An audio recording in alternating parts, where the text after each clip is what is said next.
Coming to paperback and e-readers, John Haynes, Illuminati. The man who rules the world takes on the head of the global elite in this action-packed, all-new John Haynes series adventure. Pre-order your copy of John Haynes' Illuminati on Amazon.com and online booksellers everywhere.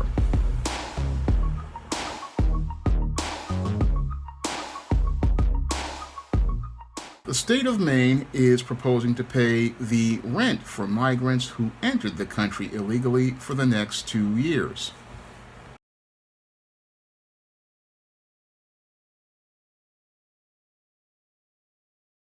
People showed up this morning to the grand opening of new apartments at the Brunswick Landing.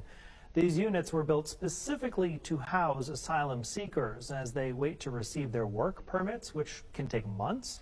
There will be 60 apartments total here serving this purpose. 24 of them are ready now.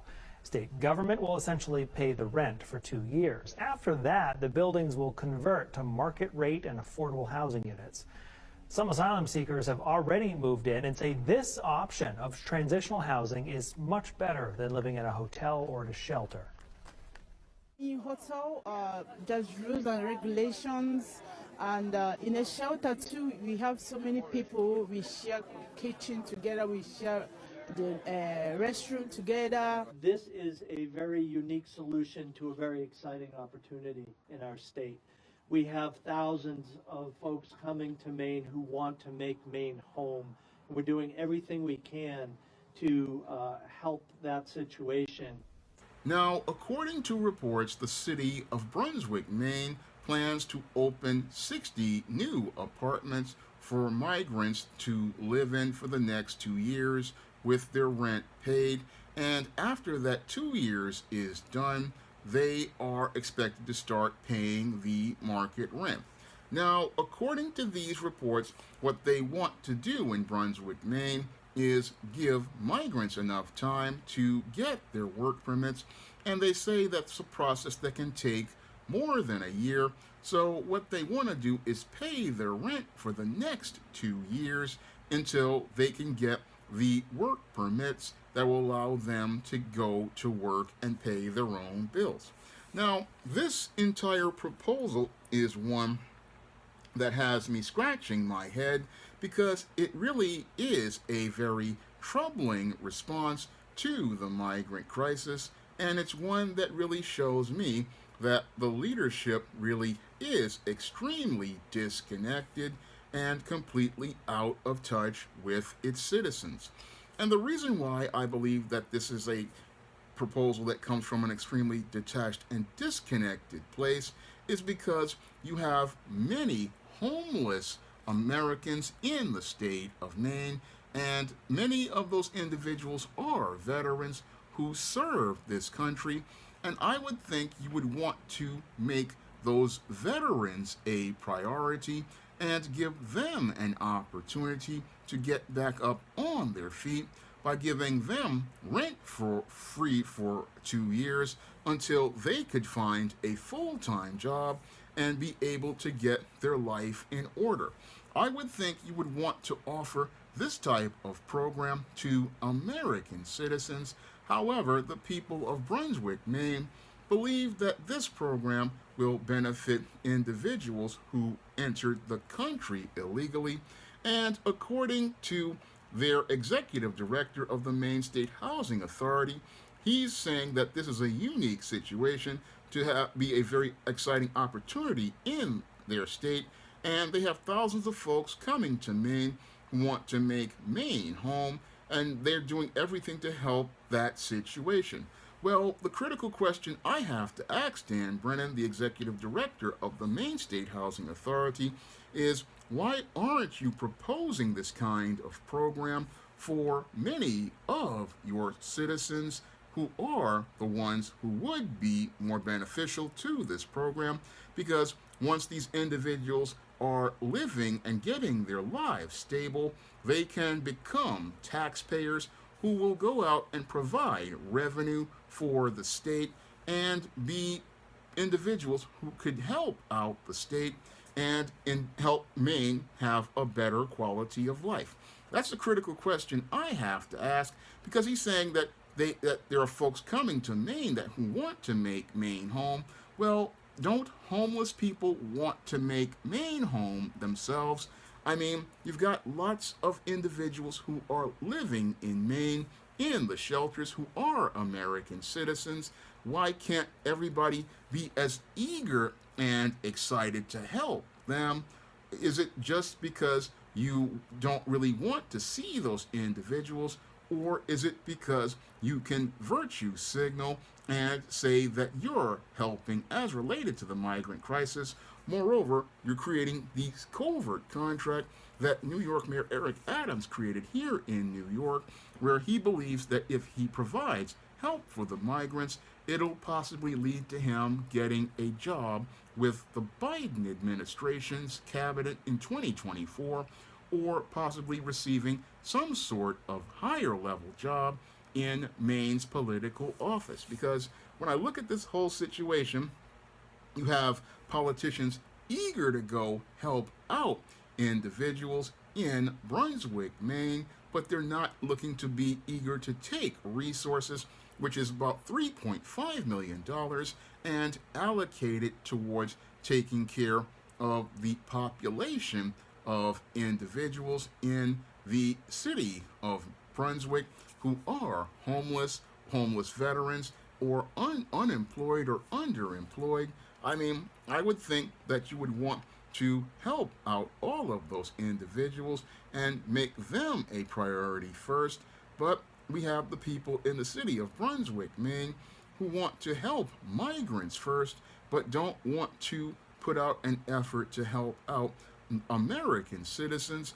And yes, Brunswick, Maine is a small place with about 20,000 people, but I would think you would want to give those American citizens some sort of help. Yes, you've got migrants coming to all places in America, but going out and giving migrants housing, I believe, is a wrong move. And I believe it's a wrong move because what you're doing is not helping the migrants. No, what you are doing is enabling an underground economy to receive benefits. Because while you have people in Brunswick, Maine's political system believing that these migrants will be sitting there waiting for their working papers, I have to ask a critical question. What are those people doing while they're waiting for their working papers? I mean, you've got a lot of individuals who are going to be idle, and they're going to be just sitting there if that's the case. And how are they going to pay for their electric bill or or other things, or is the state going to pay that? And another question I have to ask is, if they're living there, they definitely are going to be a part of the underground economy, working all these off-the-books jobs. And as they're working on the off-the-books jobs, what they're going to be doing is possibly taking money and sending money overseas through Western Union. So what you're doing actually is enabling many employers to go out and be able to have a pool of workers where they cannot have to pay taxes on them. So this whole situation in Maine is one that really doesn't work for America overall. It's related to revenue, and it doesn't help with the quality of life overall, but it's a big plan to, again, virtue signal, and it doesn't really help the quality of life in Maine. And it also sends a message that enables bad behavior, because many of these individuals who entered the country illegally, what they're going to do once they receive this reward of getting housing for 2 years is tell others that they can get the same reward and believe that they can stay in a place like Brunswick, Maine for 2 years rent-free, and while they're there, work off-the-books jobs. And as they're working off-the-books jobs, they get to send money overseas with Western Union and other wire services, and the entire city of Brunswick, Maine, winds up with its quality of life basically in a state of decline like it is here in New York. And it's all because you have a lot of disconnected, detached politicians who are more caught up in trying to get social currency rather than try to build the wealth of an area. And again, they're giving migrants brand new apartments, but wouldn't give a veteran a rundown place. I mean, we've got veterans in this country who have served this country, and instead of them getting the respect they deserve from support from their own government, what they get to see is contempt directed at them because passively, yes, they're giving housing to migrants, but aggressively, a middle finger is being thrown up at many Americans who are veterans who serve this country and many of the homeless individuals who've had misfortune and would love to get a second chance at starting their life over. Watch as somebody jumps in front of the line, in front of them, and that's got to be something that should burn up many of the people in Brunswick, Maine, as related to the politicians they have supported.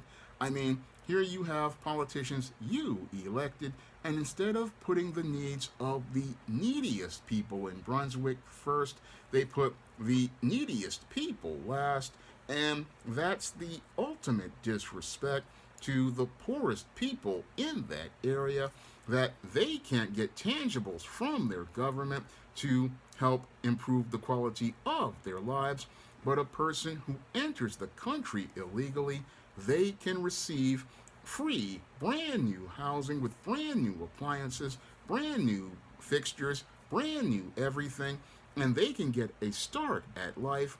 But a person who's an American citizen can't get that same opportunity, and that's where the disrespect is directed at American citizens, because this whole plan by the Maine State Housing Authority is just open disrespect directed at its own state residents as related to their tax dollars, and it's open disrespect directed at those people there because they are the ones who pay the taxes, they are the ones who vote for the politicians, and the politicians basically are putting the citizens there last and putting people who entered the country illegally first. And the whole thing is that it's a disrespect directed at them. And I have to wonder, will people start to push back on this by deciding to pick some brand new candidates for their political offices? Because it's clear these politicians are not representing the office of the people. No, what they're doing is showing how out of touch they are, because what you're doing is putting our best and brightest people last, and that's what we do when you ignore our veterans. I mean, our veterans should be the first ones to get first crack at brand new housing, and then families and children who have suffered loss like a fire or some sort of tragedy. I mean, people who are down on their luck should be given that break, and it should be American citizens first, but we put American citizens last, and that's not the way our country should be working. No, when it comes to our homeless, we basically treat them like they're nothing, and that's not the move as I see it. No, you say that, oh, this person traveled all the way here, but they violated our laws to get here. They violated the laws of our border, did not enter our country legally, and what you want to do is put them ahead of people who are out here putting in that work, trying to improve their quality of life, and had a bad break. I mean, many of our veterans, these are men and women who sacrificed for us, and instead of us giving them respect, what we do is disrespect them, and that's what this policy is. It basically disrespects our veterans and all of our people. And again, I look at this policy and it's just completely backwards, and it's really backwards, and to me, and it really just makes me shake my head, because many of these same people, if it came down to black people asking for reparations, they'd say they'd have no money to be able to allocate for that tangible for the black American citizen who is a voter. No, they wouldn't have the money for reparations to pay black people for current and ongoing discrimination, past racism, and the era of slavery and Jim Crow, but they got property that they can build up for migrants. They got money to be able to pay their rent for the next 2 years, but you ain't got no money to allocate for black voters as related to tangibles. And yes, I know this is a state government, but it shows me that they can spend money on what they want. But when it comes down to these areas, oh, they'll say they ain't got no tax money for a black person, but they got plenty of money for somebody who entered the country illegally. And that really shows how out of touch these leaders are. And if your politicians are picking other people over you, then you've got a problem with your politicians, and it's time to elect some brand new ones so that you can have a government that represents we the people. Now, if you want to pick up some of my positive black fiction on the SJS Direct imprint, like the ISIS series, the Esteem series, the John Haynes series, the books of the Spinsterella trilogy, my black vampire novel, Eternal Night, or my black sorority novel, The Thetas, and my black business novel, The Recipe for Success, you can find all of those books on Amazon.com in paperback and Kindle format. You can also find them at other online booksellers like Smashwords, the iBookstore, Google Play, and Barnes & Noble. And if you would like to help me be able to make more videos, you can send a donation to the Patreon, the PayPal, or the Cash App by clicking the links in the description box. That's all I have to say for this video. You can comment, rate, subscribe.